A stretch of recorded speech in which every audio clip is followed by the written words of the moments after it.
Confessions of a Nuclear Warrior. My name is Clair Tomlinson. I was born and raised in Iowa. But my story has to do with when I left there. Joined the Air Force. Got put on a Titan II missile crew.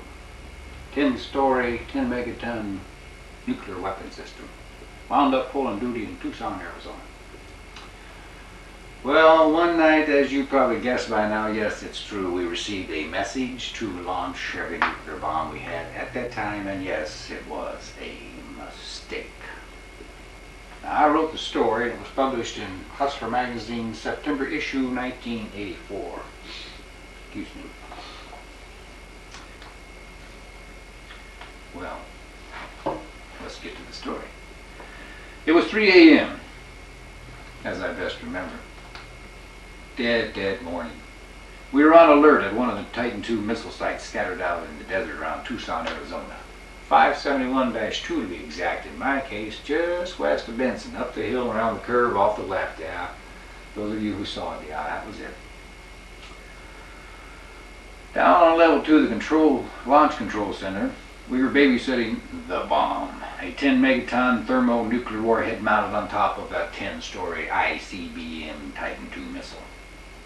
Each 4-man crew, there were 4 of us, the commander, the deputy, the BMET, and the MFT. I was the MFT, bottom of the totem pole, bottom of the rank. Yes, I did all the work.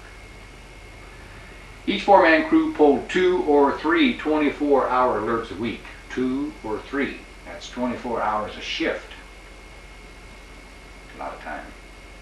They were dull, boring, giant pains in the Yavolsky, during which we were responsible for 2 things. We had to keep the tons of electronics and on-site machinery in perfect working order, and we had to prepare to launch the missile if so ordered immediately, if not sooner.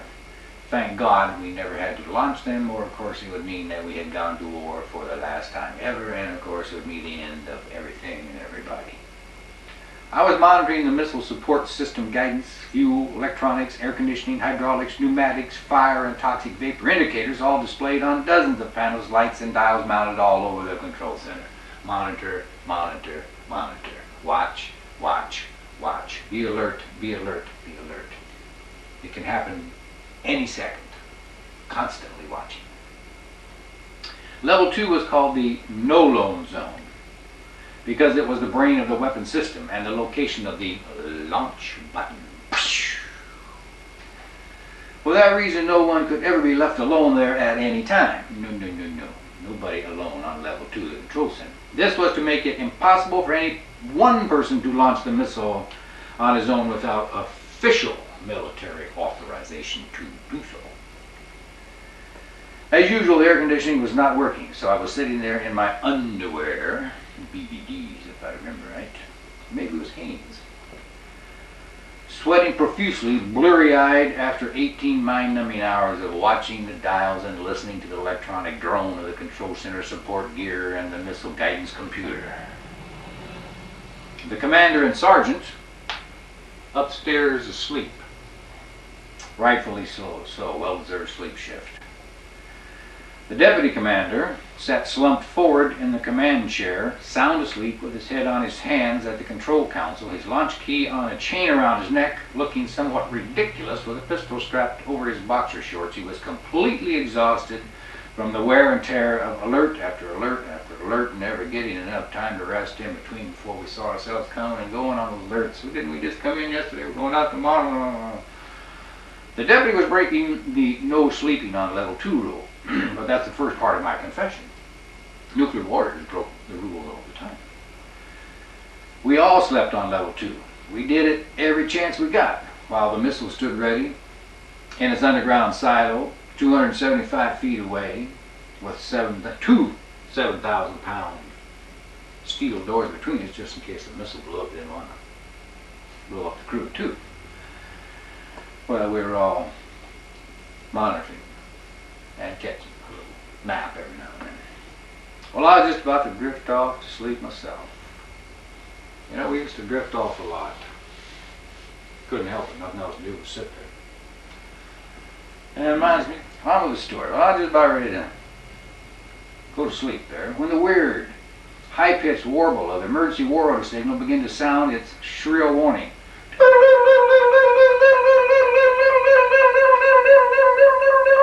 Drives you nuts? It went off. The signal always meant a practice launch message designed to test us on our reaction time and performance efficiency as a missile crew. Then came a hollow voice over my earphones. Mole hole, this is Mother Sack with a blue -1. I repeat, mole hole, this is Mother Sack with a blue -1. I repeat, blue -1. Blue -1 was no practice code. It wasn't one of those endless exercises base command was always throwing at missile crews in the middle of the night to keep us on our toes. A blue -1 was a real emergency war order.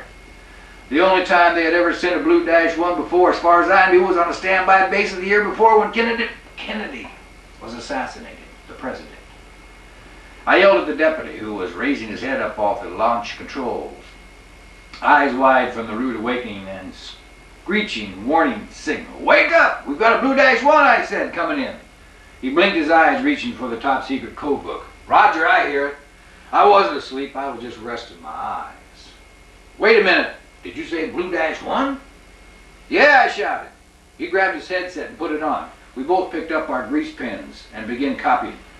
Alpha, Foxtrot, Charlie, Zulu, Tango, Victor, Kilo, Lima, Bravo, Hotel. All missile crews acknowledge receipt of message on my count of 3. 1, 2, 3.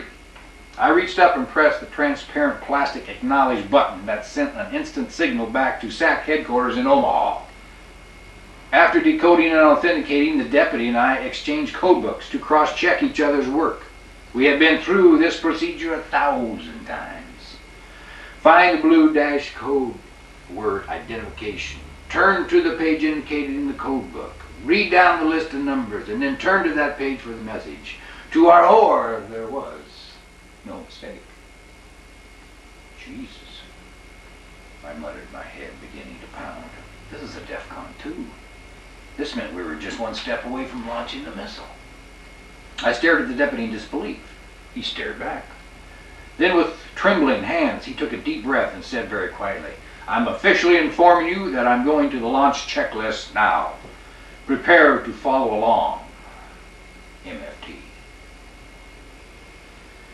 Because we had been told over and over that the Titan II was a deterrent weapon system, we believed that no authenticated launch standby order would ever be sent to missile sites except in the real thing. In other words, no duty crew could ever receive, decode, and authenticate a launch standby order unless a nuclear attack had already been initiated against the United States. We'll hit you, but you got to hit us first. Deterrent attitude.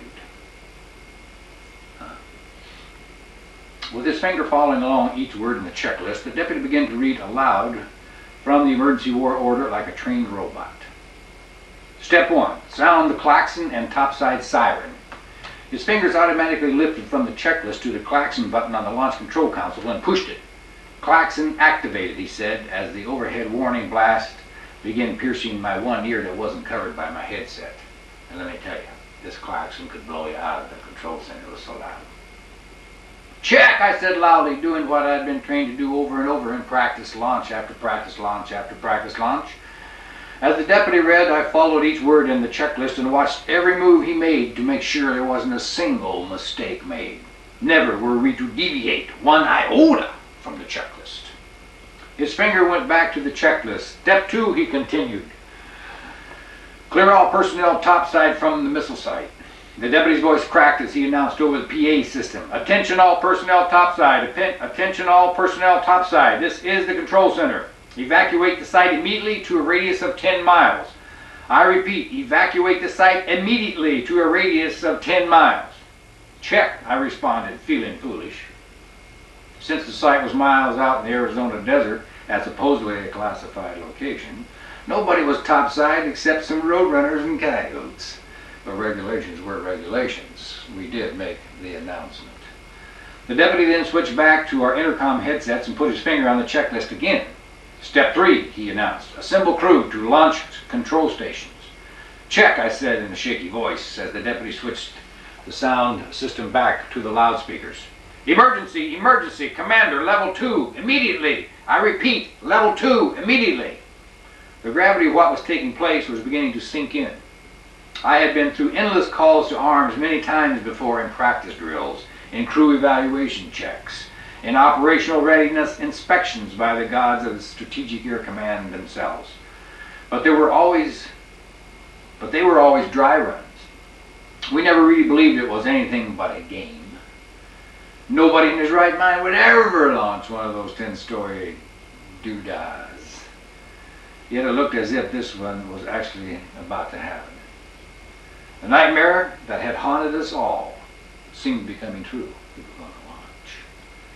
I heard the pounding of the commander's feet as he came bounding down the stairs, 2 at a time. Now mind you, he just got out of bed. He was dead asleep. The klaxon went off. It's right above the bed. Like I say, it'll blow you right out of bed. He comes bounding down the stairs. He's got his launch key on a chain around his neck. He's got his ID tags around his neck on a chain.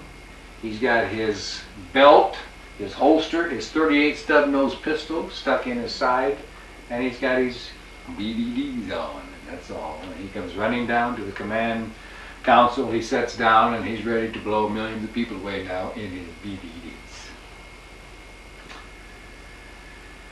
Yeah.